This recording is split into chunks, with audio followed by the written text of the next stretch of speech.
Protesters in New York City are promising to keep demonstrating until justice is served for 30-year-old Jordan Neely. The homeless man who allegedly threatened passengers died after being put in a chokehold by a former Marine on the subway.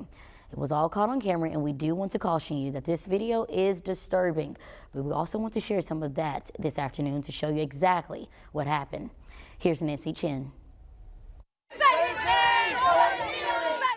Demonstrations erupted in New York again Monday night over the death of 30-year-old Jordan Neely. Neely was homeless with a history of mental illness. Witnesses say Neely was acting erratically on the subway last week, screaming about being hungry and tired. What are the cops? That's when video lasting nearly 3 minutes shows Marine veteran Daniel Penny with Neely in a chokehold. As at least one onlooker warns, it could be fatal. Neely was pronounced dead at the hospital.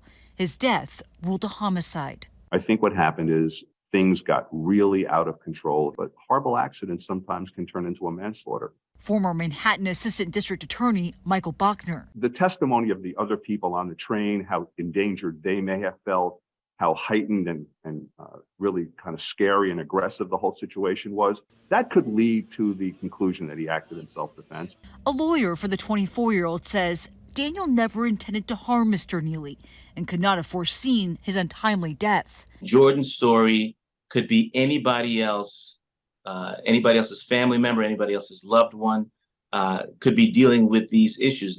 Neely's family says Penny needs to be held accountable. What would justice look like for the Neely family? So justice immediately means an arrest. It means following the process through and letting Daniel Penny have a day in court where he tries to prove that none of this is what we all know it to be, a murder. When this happened, an NYPD spokesperson mentioned Neely did have an extensive record of arrests. The former Manhattan Assistant DA we spoke with tells us that likely would not be a factor in a potential case unless Penny somehow knew about Neely's history when he encountered him on the train. Nancy Chen, CBS News, New York. Well, Neely was known to impersonate Michael Jackson, dressing and dancing like the legendary music artist on New York's busy trains and stations.